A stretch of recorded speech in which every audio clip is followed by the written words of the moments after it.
Hey everybody, what's up and welcome back to today's video guys. And today guys, I'm going to go ahead and be showing you how to go ahead and add a signature to a PDF form in Adobe Acrobat.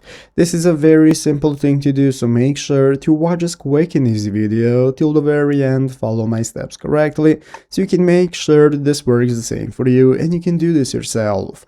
But yeah guys, let's get straight into it. So the first thing we want to do is to go ahead and open up the official Adobe Acrobat program if you have not already. So if you do not already have it downloaded and installed, what you want to do is go ahead and open up the official Adobe website right here, adobe.com, and from here you can go to the Adobe Acrobat section and download the program.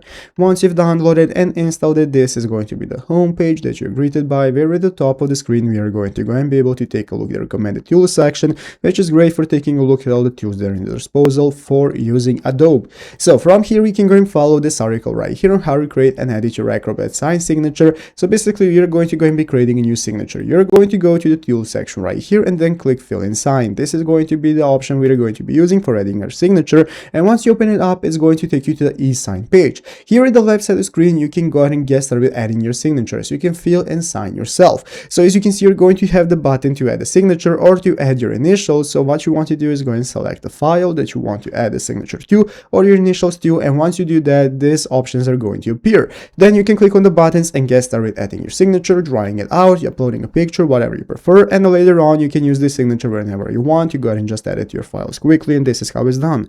So I hope this video was helpful. If it was, make sure to leave a like, subscribe to the channel. Thanks for watching, take care, and bye.